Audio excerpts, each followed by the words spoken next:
Hello everybody. I know I have not uploaded things in a very long time, and I haven't really had time to do. Well, I might have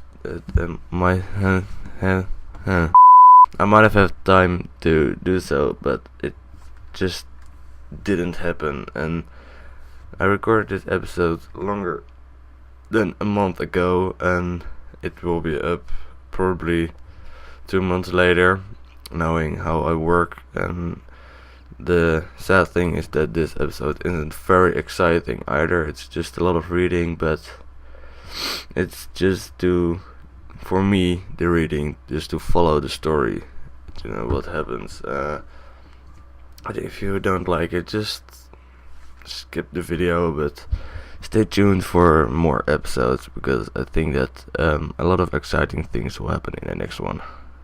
Thanks to my most trusted students and friend John Ware. The most remarkable thing happened as I was driving through the Persian woods this summer. I finally found one of the orbs I have been looking for the last 20 odd years. It is as inexplicable as the Heliodromos describes in the Hortus Conclusus. It was as told about an underground Mithraic temple crowded with the unearthly artifact. The orb was big enough to fill my cupped hands, and the texture was smooth and jagged. Its color-washed wall-rich contrast is not enough to describe its nature. It was an impossibility, an artificial paradox captured within stone. It was staying in a nearby village called Oldstad, investigating one of the antiquated trails. When I finally found the cavern, I went inside, and suddenly I could verify the truth of these enigmatic artifacts. They were real. As you can understand, this is the most important discovery of my life, but it has also become my greatest fear. As I entered the underground chamber, I could feel that I was trespassing. Because of my curiosity, I did my best to find his instincts and fetch the orb from its place. I scrambled out of the chamber and into the woods. I could sense something was following me. I bayed loudly as I closed in. The beast, this guardian of the orb, was relentless in its pursuit. I made my way to a nearby ravine where I stumbled upon some men fishing in the lake. I tried to warn them as I passed, but fortunately they remained as I continued my escape. When I heard their cry of pain echo through this valley, I felt such a tremendous sense of relief, thinking I would be spared. Suddenly a blue shimmering light engulfed me, and the colors of the forest were whisked away before my eyes. I kept running through the bleak surroundings. The trees had turned charcoal, black with leaves of cinder. The ground covered in murky water. I pressed on through the drenched land as the glowing amber gave way to the rising wind and rained on me. I could hear pleading screams in the distance, and I joined as in pain and fear overtook me. I fell to the ground, gasping for air. This certainly must sound strange, but I had been carried miles away from the Alps to a grassy field outside Genoa? I don't know. The guardian had taken the orb from me, but still until this day I fear his return. Sometimes I lay awake at night listening for the howling cry I heard in the forest. It has been nearly a decade since that day, and I still haven't been able to write about the incident. The last time we spoke, you told me about your interest in ongoing research into the mythic orb, and I realized I owed you the truth about my visit in Oldstad. Your friend and mentor, Heinrich Cornelius Agrippa.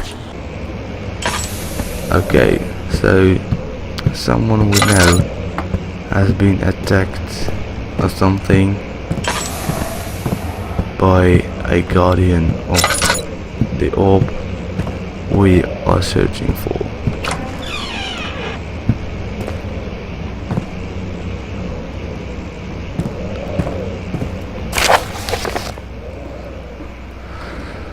Another letter. Canis Lupus Familiaris 1658 April 12. After a short study, it is clear that the agitation found among the humans can be found in the dog. What fear and pain induce stress, which seems to trigger an endogenous response, causing the animal to burst with energy. I believe that the catalyst is produced in the brain. It's difficult to determine exactly where and what it is, but I can sense it. It reeks of cosmic genesis. There is an inherent problem in harvesting this energy, since the creature is bound to die from the exercise. I must refine this process of torture to enable any real work to be done. More experiments must be performed, but it seems that only human beings are able to produce the amount necessary. It might be the ability to appreciate the severity of the process that ultimately augments the apparitions of terror.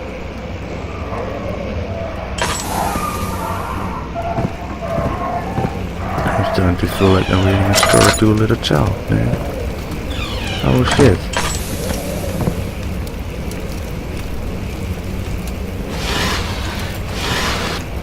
So many storytelling. Let's see.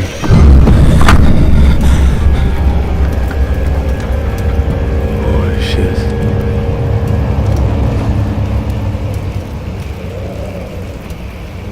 That scared me a real lot. God damn it. I could feel it in my belly. Holy shit. I just knew something would happen.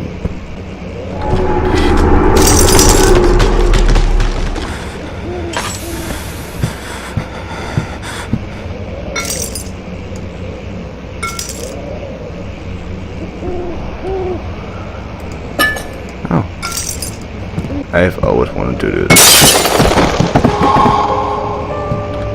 Yeah.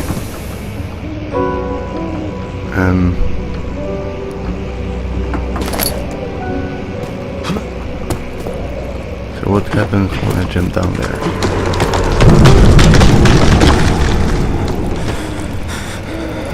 Holy shit. Oh, we also got this goo around here. What the hell, man? This ain't good. What is this? Be my turn. Have I not shown restraint? My patience spent centuries. From where I came, mankind has not even wasted a breath.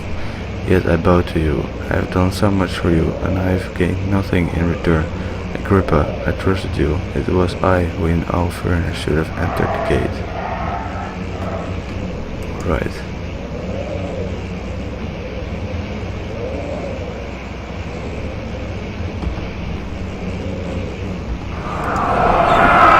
Okay, I get this now.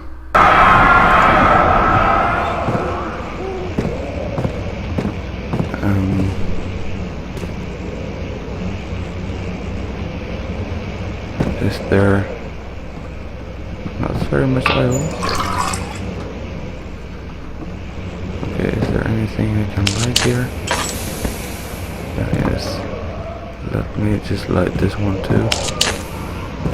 Just because you never know with these things. And the elevator breaks. If the elevator breaks down again, make sure to use the steam engine to build up pressure before channeling it into the machinery. Adjust the levers to get the right amount of pressure inside the chamber. The meter should read up 8, down 8. Okay. Make sure the flow is set according to the following charts. Trinity steam set function 4 phase amplitude.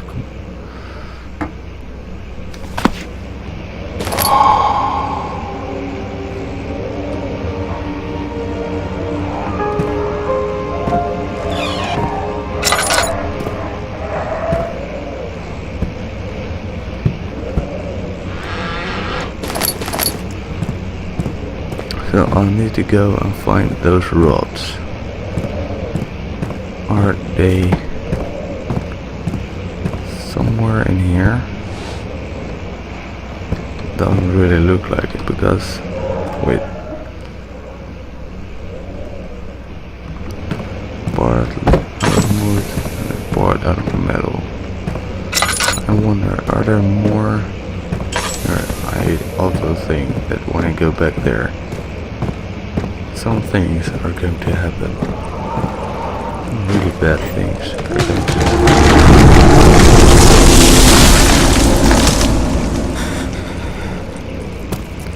Didn't I told you? God damn it.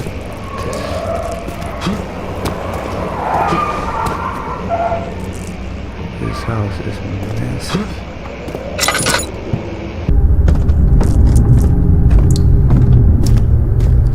So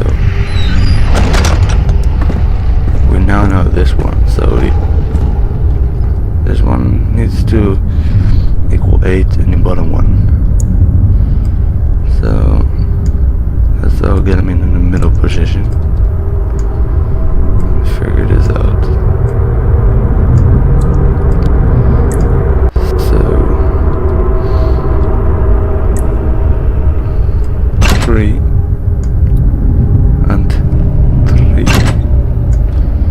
and 2 equals 8. No, this is not going to work.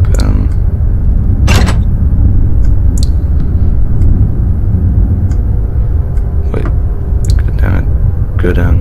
So wait, 5, 1 and 2 equals 8. 2, 5 and 1 equals 8.